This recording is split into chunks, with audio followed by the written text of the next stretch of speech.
Irreverent, entertaining, cool.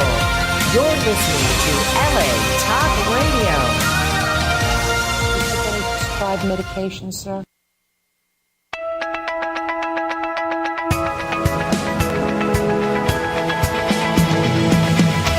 You're listening to State of the Arts with Michael Sterling and Paul Stroley, right here on LA Talk Radio.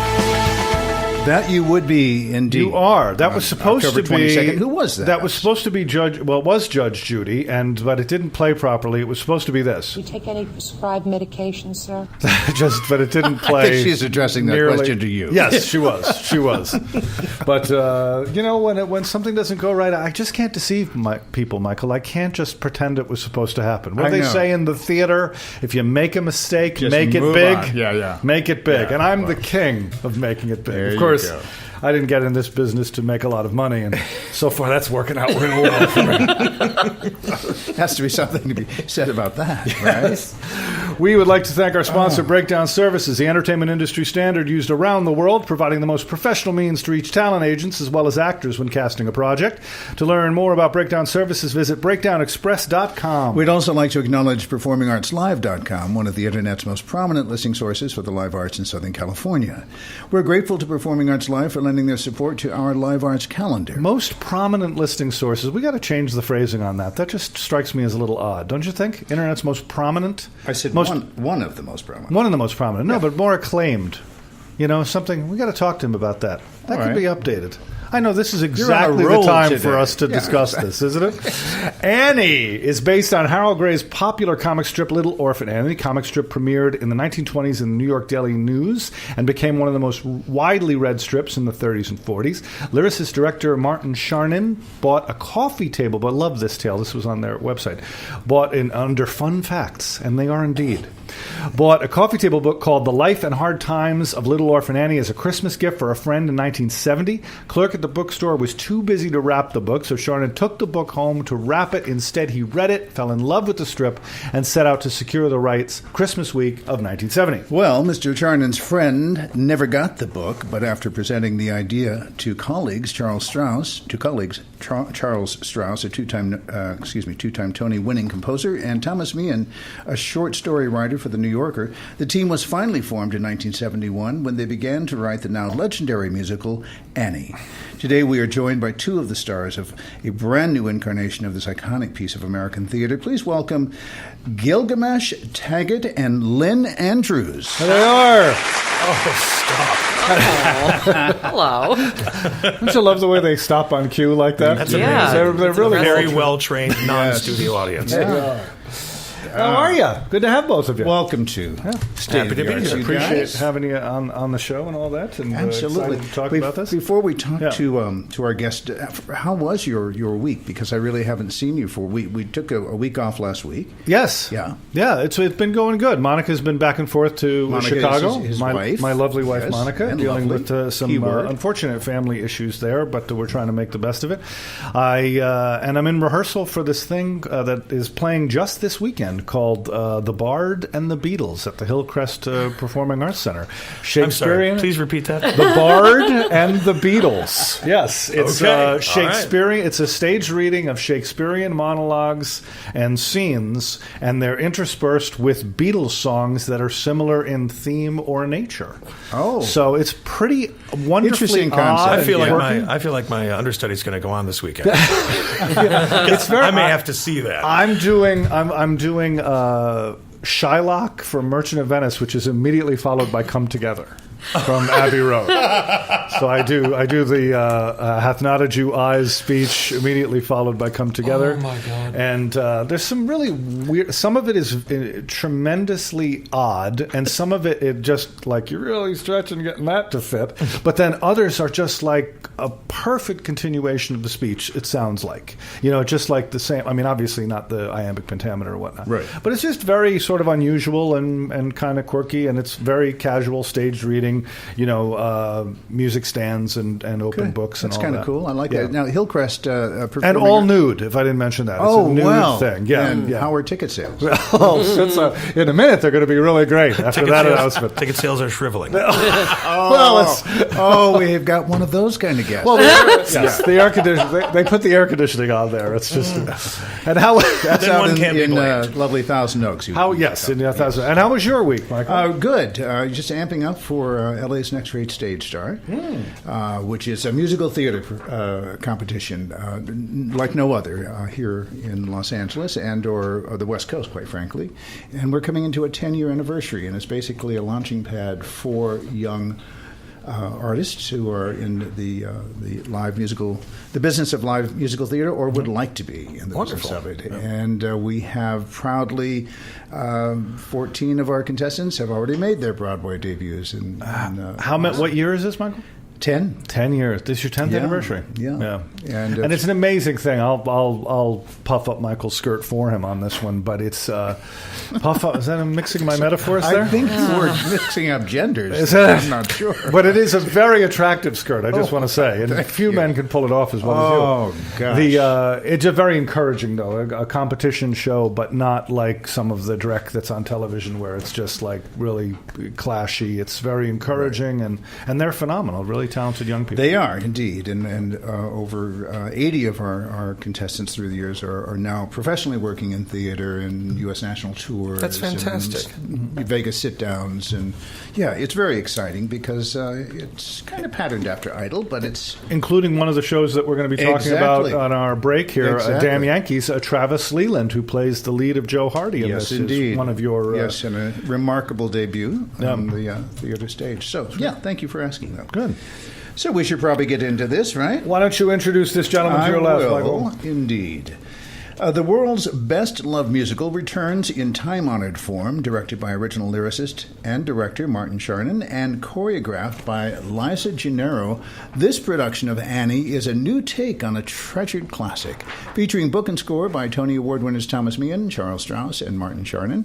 Annie includes such unforgettable songs as It's the Hard Knock Life, Easy Street, I Don't Need Anything But You, plus the eternal anthem of optimism, Tomorrow. Our first guest is thrilled to reprise the role of Daddy Warbucks after 2 seasons in Cleveland.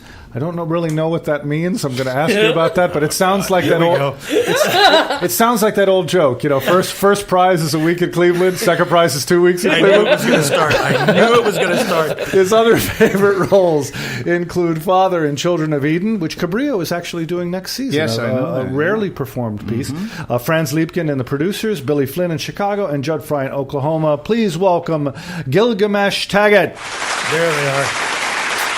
Mr. Taggett, How are you? sir? I'm very well. Yourselves this morning? Yeah, we're good. Or this afternoon. It's morning. It's crack of noon for an actor. It's so, yeah. afternoon. It's afternoon. So you have after 2 weeks in Cleveland. It was just sort of this isolated thing 2 in your years. bio. 2 years. Oh, it was 2 years in Cleveland. Yes. Does it say 2 weeks? I don't know. Wow, I may have really poorly written my Did bio. after 2 seasons? I'm sorry. It says 2 seasons. yeah. Yes. Yeah, we That did makes it. We sense. did it for a couple of years at Christmas time in Cleveland at Beck Center for the Arts. I've worked. Basically the last 10, 12 years of my theater career was done in Cleveland while I was teaching there. Oh, okay, all right. And you seem like I'm sure you are in the show obviously because of your talent, but you seem genetically engineered to play Daddy Warbucks. Oh, I don't know about genetically. I'll give Schick or Gillette, either of them, credit for it as well. I actually used to sport hair down the middle of my back and a big beard. Sport hair down the middle of your back. Well, all the way down. Because I'm too. Italian. Well, no, that's that's common. I've had hair on my back since I was 14. Hence but why lawnmowers were invented. But I had long hair, rock and roll hair. I looked like Meatloaf when I was young. Oh, did you? Years back. And then Great Lakes Theater Festival, a wonderful equity house in Cleveland, wanted me to play a professional wrestler in As You Like It. Wow. And I said, that's great. I've got the hair. I'll just shave the goatee down to something weird. And they said, no, we want you to shave your head. And at that point, like I said, it was literally down to just about 4 inches above my belt line. Wow. And went from that to this. And after a couple of days of therapy, it was traumatic. I won't lie, but I liked it. I liked the look. So it's a look. It looks good on you too. There are people that just who don't have, and it's odd to say, but just people who can't pull it off. Can't pull the look Let me off. ask you a question about this too, just man to man, because when I see people that you wear that look well, but you said you take a razor to it. Yes. How is it that your skin is so beautiful on the top of your head? Seriously, it's going to be that kind of show. Yeah, no, I mean, you guys want a moment or something? No, I mean, it's anybody I see that has shaved their head has this spectacular skin. It's part of it is if you're going to shave any area repeatedly, it's just like when people treat their face. You want to keep the skin so soft. You're just taking off those dead cells. It's I do. I take good care of it. I try and straight razor shave it when I can, just as a treat to myself to get it done either or do it myself. But it's just caring for the skin and making sure that anytime you're just dragging blades across any area of skin, if you're going to do it every day, which I do. Then there's just little, you lose lotions and things, and make sure any young man listening to this show, if you're going to shave any part of your body, please use shaving cream. Yes. Just learn, because my dad was one of those cold water and just drag a rusty tuna can lid across your face. Now he looks like Jack Palance. Exactly. So, if you want to look 50 at 20, it's a good idea. Yeah. But no, it's just it's taking care of yourself. It's the skin is just like your voice, just like your legs when you dance or your instrument. You take speaking of voice, he has a magnificent voice. Well, I used to work in radio, so that helped. So stop it. It's funny you mentioned that's 3 compliments, and at that point, Lynn's got to jump in and smack me down. I'm just saying. I just really think that it's great that Lynn, who also shaves her head and actually just wears this wig for the show. This is Was it a kinship thing that they did? Absolutely. You wouldn't believe the tattoo work she has done on her temples as well. It's fantastic.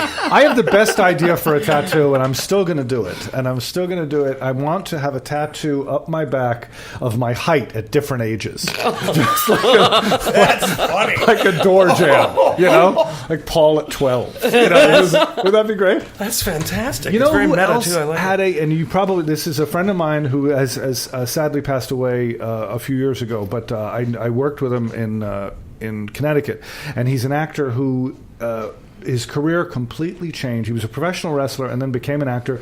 And when he shaved his head, his career completely changed. His name was Erlen Van Lith de Jude, and he played in a movie called Stir Crazy with Richard Pryor and is he the one who stretched Gene Wilder? Gene Wilder in The Cell? Yeah, the cellmate? Okay, that's Erlen Van Lith de Jude, and he was in his big change was Fordham Baldies, because he was in The Wanderers, and then he had to shave to be one of the Fordham Baldies, the one of these street gangs from the 50s. Who knew that in talking about Annie, it would be about shaved heads and exfoliation. So Annie is a conversational nexus. Yes, that's how it well, works. here was the other part of that. What I was leading up to was I don't think I've ever seen Annie done with anybody that hasn't had a shaved head, and I've always wondered what it would look like, or if it's something that just would spoil that character because it's a lot so of community famous. theaters have done it. You'll see online there'll be pictures of some very absolutely wonderfully awful bald caps. But as far it's the character. If you read the story, and I had actually a gentleman who toured with Martin's Annie years back, Leslie Fagan. He played FDR, and he is now settled in Cleveland and does a lot of work there. He ended up getting me a giant compilation book of Annie because, of course, he's obsessed with all things Annie, as apparently everybody that does this show does, except for Lynn. You're right, though. Fair enough. You're right. But in going through it, I was amazed. First of all, I only knew the story based on this show, or I was introduced to it via the movie until last year when I had tricked my knee out. I'd never seen the show. I hate to admit that, but I'd only seen it from the inside. And then going back and reading this book now, there was a lot of amazing. That was a crazy cartoon or a comic strip. Yeah, a lot of things happened. He was in a wheelchair for a while. He grew a great big bushy beard for a while. I was like, what is going on? It's fantastic, but it's always the bald head though. Yeah. And so it's and it does make the character so iconic and easily recognizable. Exactly. Yeah. It's just like if they could, they'd take Annie's pupils out just so they could have that sort of, just to keep the look going. Just to keep the look going. Yeah, exactly. Well, let's talk about their production now, because this is a fresh, new, regenerative production that is touring the country. And have you been on tour since when have you been on tour? 13 months. 13 months already? Yeah. And you're signed up for how many more months? Until May, wasn't it? Yeah. Until May? That's right. Wow. And this is a nice sit down for them. You were saying before we went on the air, it's nice to sort of be in one place for more than a couple of nights. Yeah. You know? It's great to be in LA. In LA. Out there. It's lovely. Yeah, Have you it's gotten not down to the beach yet or anything? No. You should. No. I sleep all day. Really? I Go do. sleep at the beach. But it's outside. There's sand. My goodness. There's people. There's sand, there's people, There's water. You gotta walk erect. You gotta walk on your hind legs. I can't be bothered with that. You know, when those first rays of sunlight hit the lid of my coffin, it's really off-putting. My goodness. Garlic and No, but see, this is the field to be in. I mean, I saw this interview with this great comedian Brian Regan, and his whole thing was the whole reason he became a comic. He's like, I don't have to be there till 8 o'clock at night. absolutely. I said, I could. This is a job I could make it to on time. That was his whole decision on that. I mean, it is nice to be out here, and it is great. The weather's fantastic, but we're in a play that's in 1933 in the winter. Yeah. During the Great Depression. A lot of coats. Yeah. A lot of layers. Yeah. And that's No, I'm just going to say, is it something that you ever imagined yourself to play at any point in time? Because you said you've never seen the production. I've known of the production. Yeah. I've had my career's taken different turns at different points of what.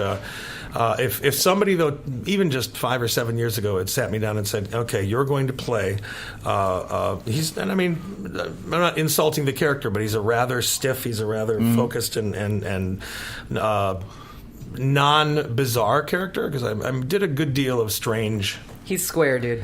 He's square. Yeah, he's a square. He's a square. If somebody had told me you were going to play one of the biggest squares in theater history and then represent this love for a child, I'd have been like, you're out of your mind. You know. And then we were in the process of working on Texas Chainsaw Massacre, the musical. So are things like that where you're like, no. so right along the same line. Exactly. Yeah. So it's going the same bag of tricks there, Gilgamesh. And it was also the I was never the face growing up. I was always the character actor, and that's been throughout my entire career. I've really enjoyed playing the weird or out there or strange or different character roles, and to be thrust into a principal, especially this iconic of one, was so outside of my bailiwick. I wasn't even considering it, but when it was first offered, I was excited by the opportunity, ran with it, and then fortunately after 2 years of doing it in Cleveland, came out and met Mr. Charnin and the production cast and got lucky. No. Well, the lucky thing is sort of like, I love the old adage. I find it that the harder I work, the luckier I get. True. You know? My dad used to say that luck is opportunity showing up, but you just happen to be doing what you want to do. Yeah, what did Robert Evans say? Luck is where luck is at the intersection of opportunity and preparation. Oh, nice. Yeah, which I always loved. Robert Evans, God, the I film wish I knew producer? how to read. Robert Evans, the film producer. Yeah. He said that? Yeah. Really? Yeah, it's in his book. Oh, The I kid didn't stays in the picture. know that he was out of studio. Oh, wow. So,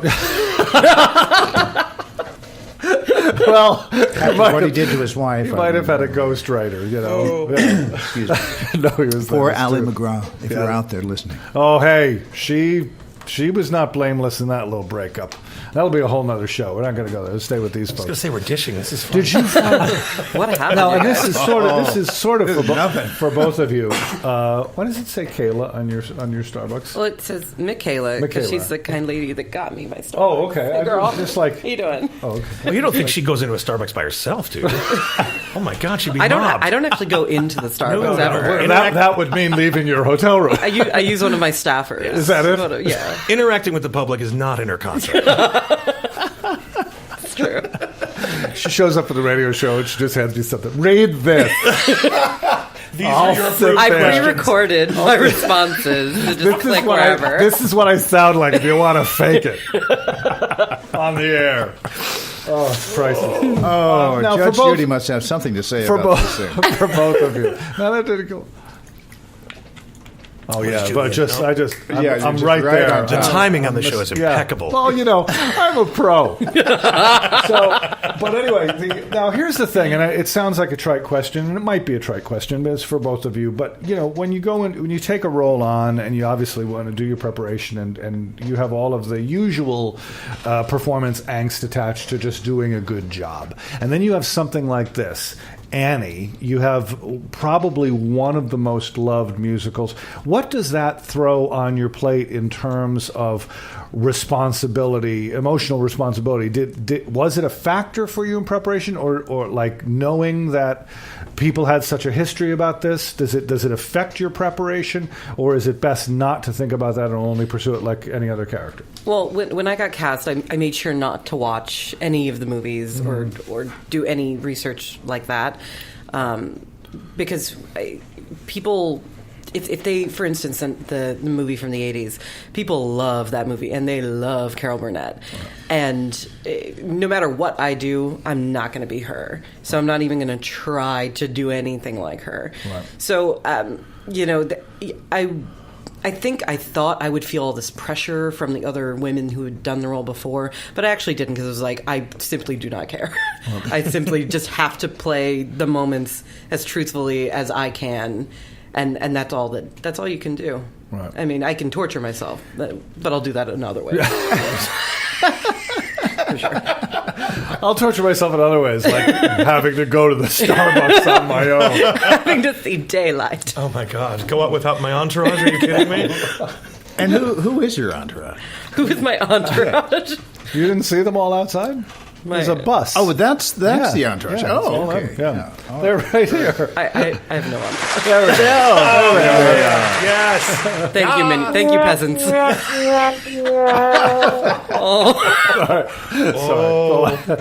Let We them eat have it cake. all. And what about you, Gilgamesh, in terms of your prep? I think Lynn said it best. It's I've been asked that question before, and I'm grateful to the '84 movie, because it introduced me to Albert Finney, which made me go back and watch movies he'd done previous. And I think Victor Garber and Reed Shelton and the original, everybody that's done it has really just tried to tell their own truth with the character. You play the play, the lines are there. We have the man who created it, so we have received any inside information we're going to get is going to come from him.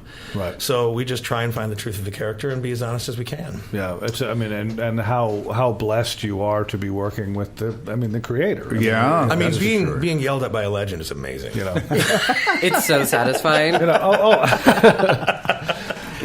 My friend Ted did Ted Coach, who we've had his wife Lynn on the show. Yeah, and my friend Ted about 15 years ago did the Brian Dennehy revival of Death of a Salesman on Broadway, and they had Arthur Miller, and he's rewriting it.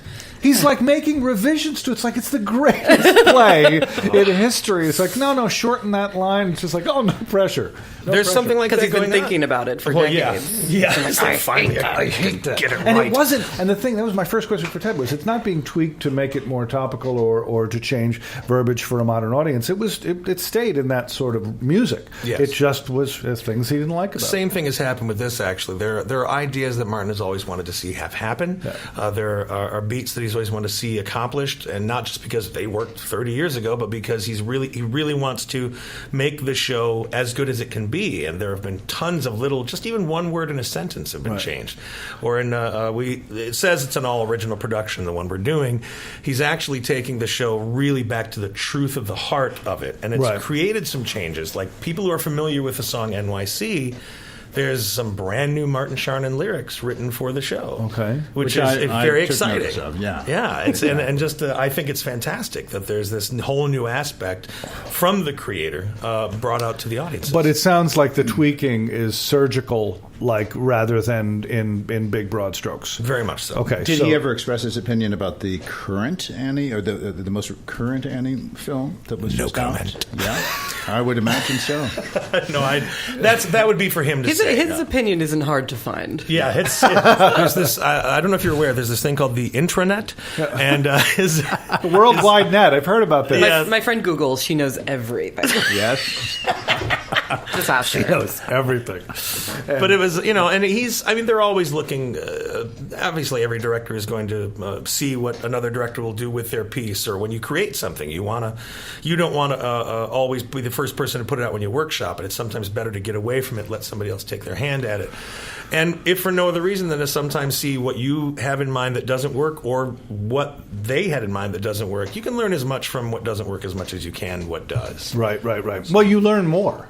You Yes. learn more from your mistakes than you do from your successes, because that's what challenges you. I mean, I've always found that to be In my the old case. theater class, I used to say to my students, I would say, there's no such thing as mistakes, there's only discoveries. Even if that discovery is, wow, is that a bad idea? Yeah.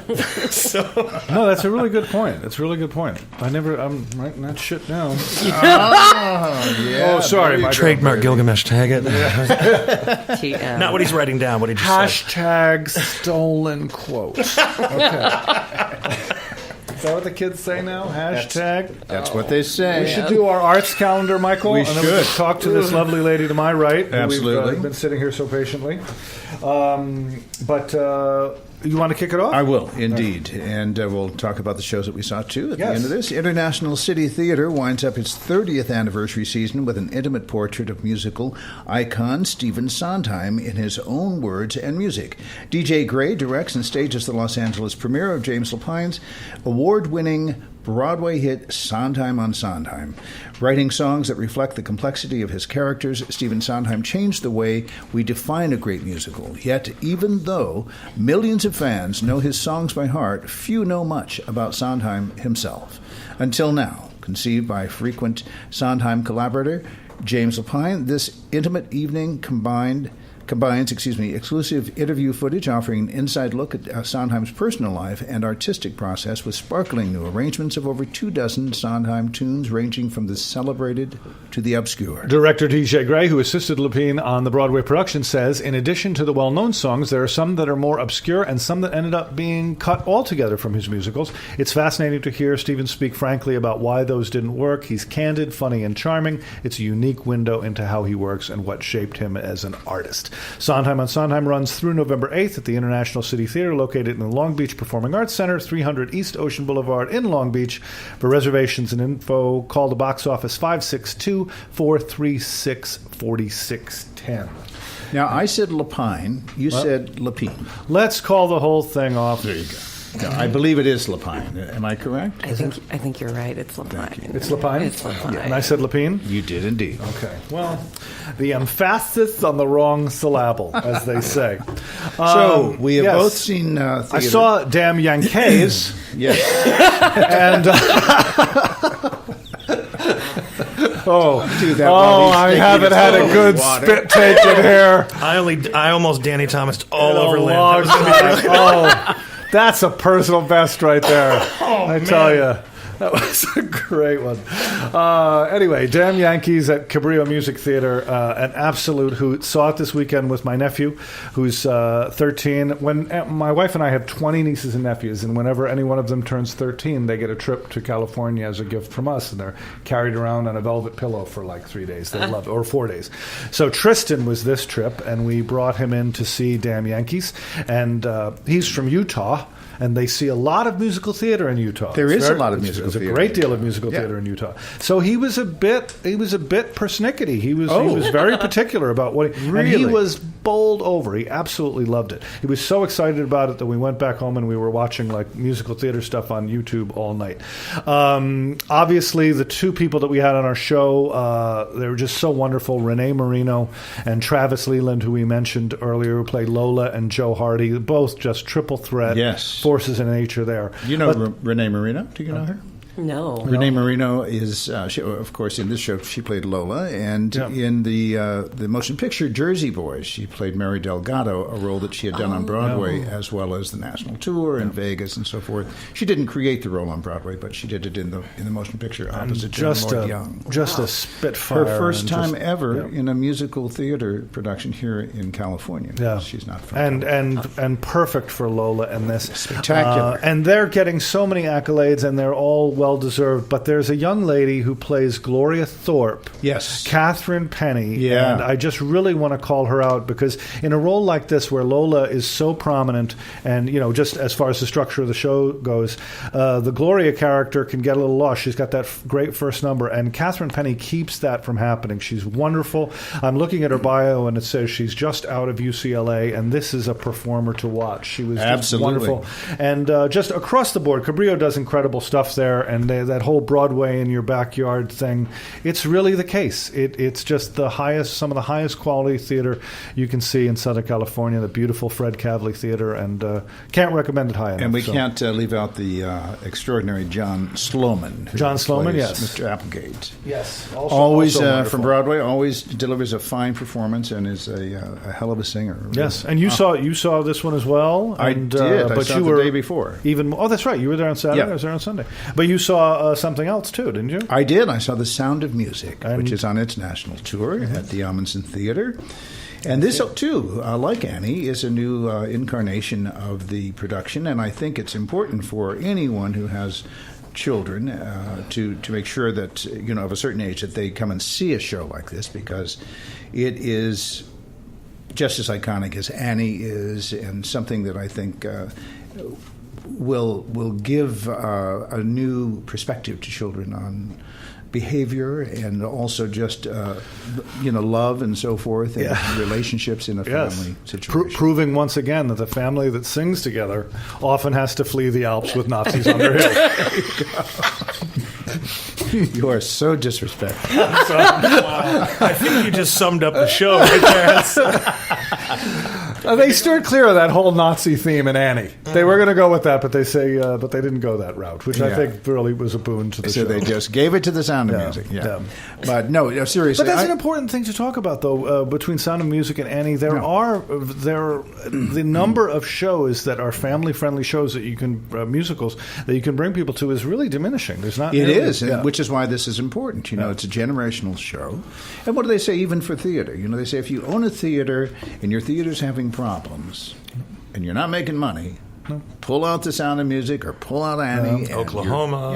Troubles will be over. Hedwig. Yeah. But here's my point about this this lovely show at the Amundsen, and people, you should go see it, especially if you haven't seen it or if your children have never seen it.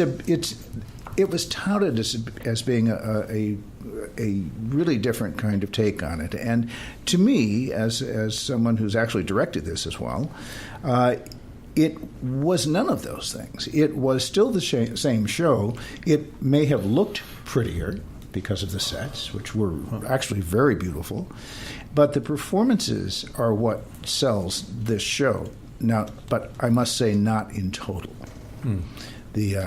I felt that there was a lack of connection between this young, beautiful young lady who is playing Maria, and she has been discovered by the director, Jack O'Brien, and that is Kirsten Anderson. Beautiful voice. She's just not old. She's 20 years old. She's just not old enough to have the experience that she's singing about, and reads as a young woman. as young, does. And certainly the gentleman who plays the Captain Von Trapp, Ben Davis, he is marvelous in his role, but he has nothing to play off of. So there's a huge lack of chemistry between the two of them. And he's 14, right? And Ashley Brown is in this show, who created the role of Mary Poppins on Broadway. Oh, really? And is now the Mother Abbess. Oh, wow. Not meaning because it's nice years nod later. To history it's just there. that she is Jack's take on this was to have a younger woman in this role so that it was more relatable for the character of Maria. Right. I disagree with that. It had nothing to do with it. It didn't make it any different. And Ashley is an amazing singer, and she does the role well. And of course, when you close an act with "Climb Every Mountain," how do you go wrong with that? It is what it is. But all in all, it's a lovely production. It's not just it's just what it's always been. It's just, as I said, prettier, and it's got it's not as dynamic as I think it could be. Okay. but definitely worth seeing. All right. Absolutely. Yeah. Well, Yeah. all right. Good enough. Michael, would you introduce this young lady to my right? And may I just finish by yes, saying I'm sorry. it's at the Amundsen Theater through October 31st, and tickets are available online at centertheater.org. Oh, and you know what, Michael? Before we, Yes. I should have also, and I don't have it handy here, but it's, I believe it's CabrilloMusicTheater.com. But I'll find it sometime For before tickets, the end yes. of the hour for Cabrillo Music Theater. But Yep. find it online on that interweb we talked about earlier. Yes, our guest so There you go. specifically brought up to me, actually. All right, There you go. so we are moving on. Ladies and gentlemen, our next guest's favorite credit includes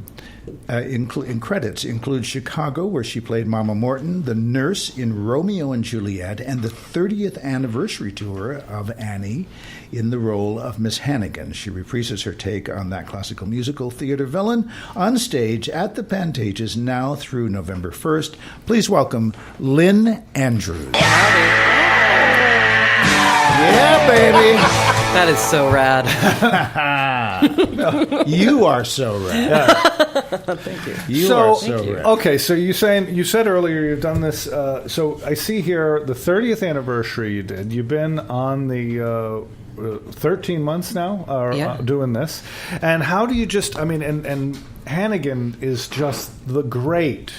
Hannigan the Great. The great theater scenery chewing villains of all time. Are you still having as much of a ball with it as you did earlier? It's hard, I'm sure for any performer doing anything for a long time, you got to find ways to make it new for yourself. How do you do that? Well, there's enough material that you can constantly be working on it. I was just saying to someone the other night, there was one line I have, it's a joke, that, I had this joke with the people in the orchestra that it, never got a laugh, and we all thought it was really funny how it never got a laugh. And then, somewhere around, performance 800, it sort of started to get a laugh, and now it, solidly works.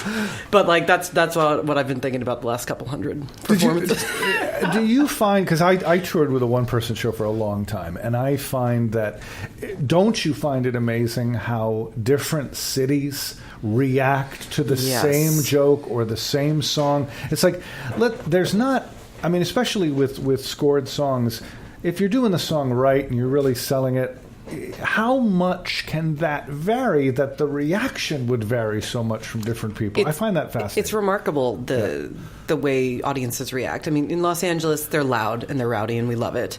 But there's some, in San Francisco, they were very reserved. They went crazy at curtain call, but during the numbers, they were just polite little, golf claps. We're okay, are you guys into this or not? I don't know. But certain jokes, we make fun of New Jersey quite a bit. And there are some states, when we played Philadelphia, they loved the New Jersey the slamming jabs. of Jersey. Yeah, they loved it. Yeah. But some states are huh? Who cares? You're from Denver, are you? Yeah, I'm from Denver. How did it? You played it there, right? Oh yeah, it was great. All I could hear was my screaming high school friends. They were extra loud. Yeah. But if only they were in the theater, that would have been better. I know. If only they could have afforded tickets. That's the thing about Los Angeles audiences: you get both. You get all or nothing. Because it's something like Pantages, where it's the beautiful contagion of energy in a room that size, and something like Annie that is so joyous. And then you get, in the smaller theaters, you get a lot of the LA I'm too cool for school thing. I did Tony and Tina's Wedding, the original Chicago production of it after it left New York, the first thing in Chicago. And Chicago ripped it up and then brought the same thing out here, and it was like crickets. Ran 18 years in Chicago and 6 weeks in L.A. So it's nice to hear that you're experiencing the positive side of the L.A. theater community. I sort of get the feeling that it's kind of a relief for people to be able to bring their kids to something that they're enjoying and the kids are enjoying. Right. And they're enjoying it on the same level. Yeah. There are jokes that the kids don't get, but the love story between Daddy Warbucks and Annie, everyone in the audience is comprehending that, regardless of their age, because they're with their parents and they're like, oh, I understand what that feels like. Right. Yeah. And I must say that your cohort in crime, Garrett Deegan, who plays Rooster Hannigan, and also My Buono. Lucy Werner, who plays Lily, are fantastic. They must be so much fun to work with. Oh, I number one. love them. I'm obsessed with them. They really, I've seen so many productions of this, certainly, and I've directed it twice. And you really, where does this old soul come from in you? Because your understanding of what you're doing up there, really, I'm saying, giving you a compliment here, because it's you don't see this very often in theater coming from a young woman such as yourself. I have no idea. I don't know. It's just something that's innate. I guess so. I mean, I don't know. I maybe it's because my parents are older. My father was born in 1925, and we were raised on different kinds of music than I think the other kids in my age group. But I have no idea. I don't know what's happening.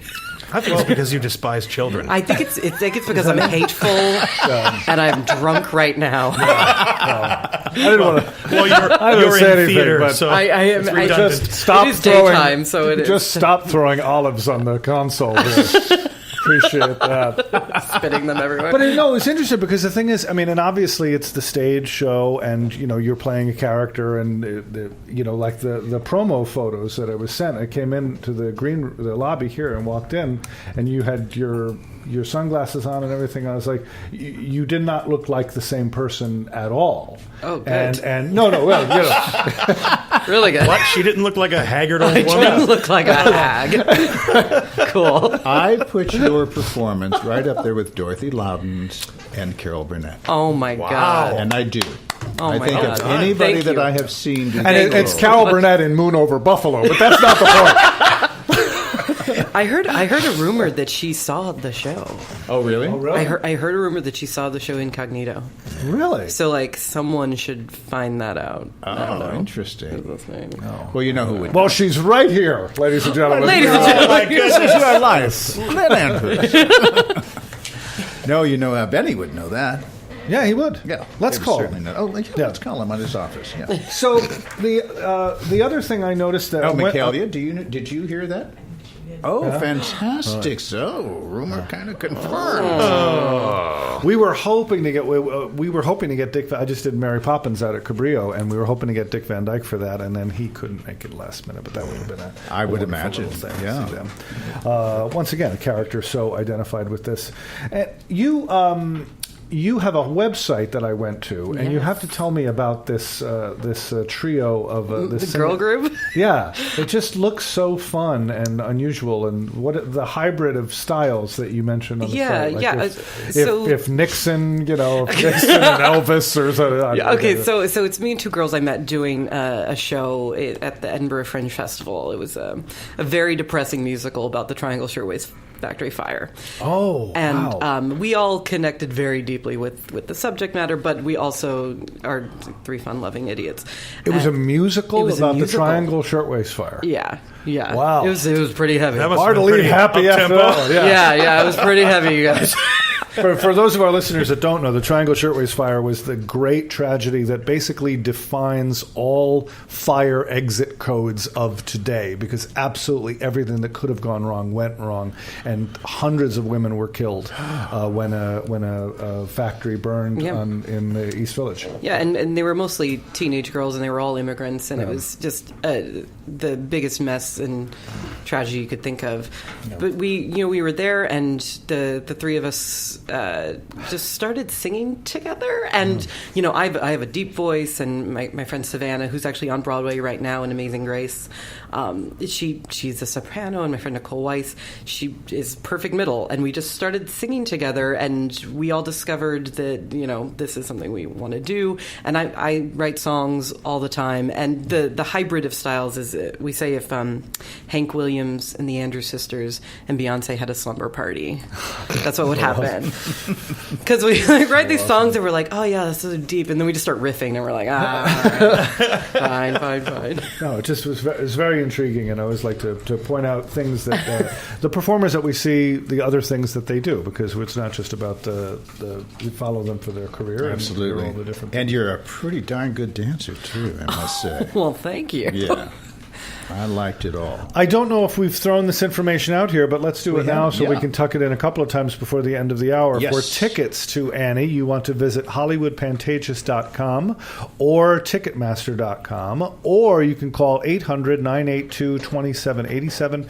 That's 800-982-2787. And, of course, the Hollywood Pantages box office is right there at the theater, 6233 Hollywood Boulevard. And one of the things I always tell people, especially about the Pantages there, you can take the metro to it. Don't deal with parking there. The metro station is directly across the street.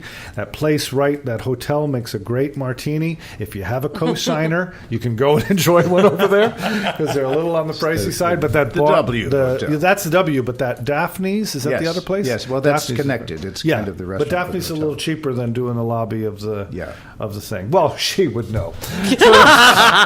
Just go backstage and get some of Lynn's stash. There you go. Yeah. Absolutely. And she's usually in the alley right up until 7:59. You're not wrong. You're not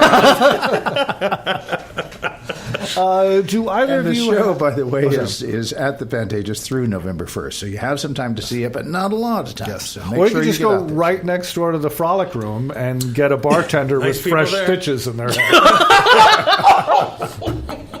So He ain't lying. Wow. It's like my id has jumped out and is talking. I know. It's fantastic. Honestly. I've been on tour for 13 months and I've really restrained myself. But, you're like a you breath know, of fresh that's air. why you're working, and I'm not. I'm just here every Thursday. You know how hard it is to fill the other 6 days. Anyway, do either of you have websites and things that you can tell our listeners about to visit to follow you? Follow me on Instagram and Twitter at fake Lynn Andrews. It's not the real Lynn Andrews, it's the fake Lynn Andrews. Oh. And lynn-andrews.squarespace.com. It's terrible. It's a terrible name. But lynn-andrews at .squarespace.com. I You could probably say that 4 more times and they still won't. All right. Yeah. And Gilgamesh, what about you? Mine is, excuse me, my website is www.gilgameshtaggett.com. I know it's very confusing, but you should be able to find it. If you can spell it correctly, that's the issue. Same thing, my Instagram is Gilgamesh Taggett. My Twitter is at GA Taggett. Please follow, make comments, send weird pictures, whatever. Okay. And also you can learn all about them and see their pictures and all of that at the very well thought out webpage that they have for this show. It's kind of nice when they have all the people, the whole cast broken up, and you can see them individually, not just like a list of names. I always like that when they do that for sure. It's like they paid for it. Yeah. You're talking about the national tour website. Yeah. Indeed. All right, it's that time, Michael. The last 5 minutes. We gotta So did you prep our guests? I for did. this? Okay, I did. good. I told them all about it before we went on the air. This is this is where you share a tale of woe, a theatrical mishap, something that went funny or south, where there was potential injury or something. Just a funny thing that went wrong. Not And necessarily. potential injury is always funny. Isn't Yes, it always is. Whichever one of you want to start, who has it? I'll start. Okay, so I did a play, Death Takes a Holiday. And the whole premise was that it was supposed to look like a black and white movie. So we did all the makeup. We looked, it looked great. It looked, everything's black and white. And I'm in this beautiful white dress. And you know where this is going. And I was not prepared. It was young, and it was my time of the month. And I was sitting, and someone was like, "Did you sit in red paint?" Oh, no. But there's no red paint in the... Oh, my God. And then, but the show's going on, so there's no stopping. Oh. That's wow. Oh, I'm mortified for you. Wow. It still hurts. It's like I'm actually feeling pain. I know. Yeah. I'm having phantom vagina pains right now. Oh, poor Can we get Miss Andrews a fresh martini? I know, I need another. Michaela. Dignity takes a holiday. Wow. Be careful now. She's trying to swallow. Oh, my goodness. Damn you. You got both of us. Well done. Yeah. I'm so sorry. Okay, Gilgamesh, you got a tough act to follow. Well, no, it actually keys in because they both involve You got blood. your period? Yes. I was a young girl I was doing Then sweet they, charity. then they dumped a bucket of blood on me at the prom. I went insane, and everyone in my high school was dead. I was doing a production of Kiss Me Kate, playing Fred Petruchio at the beginning, and you walk out, and the orchestra is playing, and instead of it being a big finish, they just kind of peter out, and you say, all right, cut these measures, and then turn around and clap your hands, and everybody's like listening because you're seeing backstage, and I wasn't watching where I was walking. And I stepped right off into the pit. Oh, wow. On my way down, trying to catch myself, landed on my face, went into the pit, kicked out a flautist's front teeth. Oh, my Lord. Came running back up. Our onstage, quote, stage manager, was standing there doing the most cartoon running in place, just kind of like not knowing what to do. The real stage manager, Kelsey, came out, and she was just like, come here, grabbed my head, whipped it back, nailed me with a couple of cotton balls, and said, can you go on? Like, yes. And so we did the show, and I just progressively looked more like a raccoon as the show went on. Oh, my God. It was bad. And then I was put on hiatus so that I could kicked out a flautist front. Flautist front teeth was actually a rock band I performed with. It should be, if not. Flautist. Yeah. Oh, man. Yeah. I still, I took a fall. It was my own stupidity. That's one thing. But to injure another party, especially one with such a strong union that can sue. Wow. And that isn't even hardcore. Like, you kicked out someone's teeth, but it wasn't even rad. Like, no, it wasn't like I went in a bar fight. You know, I didn't curb stomp her. I just fell. The problem was the flautist was on her period, and it all comes full circle. And scene. Okay. Good work, everybody. See you next week. Okay. Really great work. Appreciate having you. I think those are also in the top of our many right up there. Hundreds. The winner is still the theme park costume with the live rat stuck in it. Oh my God! That was the one. God! Oh, no. Yes, there was that. Yes, there was that. That's the high watermark for worst thing to happen on stage. The guy inflating the theme park costume backstage because he couldn't get through the doorways, and then walking on stage and a live rat. Well, of course it's going to win. Rabies is always funny. What a joy having both of you here. This was a hoot. It really was. Gilgamesh, And thank you for so having me. much. Thank you. And just Lynn. flew by. And also, thank you, Michaela, for joining us. We're very grateful. Yeah, to have Michaela. you Big here. ups to Michaela. And as a quick reminder, HollywoodPantages.com or Ticketmaster.com only through November 1st. November 1st. So get tickets to see this amazing piece. And also try to fit in Damn Yankees at Cabrillo Music Theater. And The Sound of Music at And the The Sound of Amundsen Music. Theater through the 31st. Yes. Thank you both. Thank you, guys. Thank you, Paul. See you on the radio. See you next week.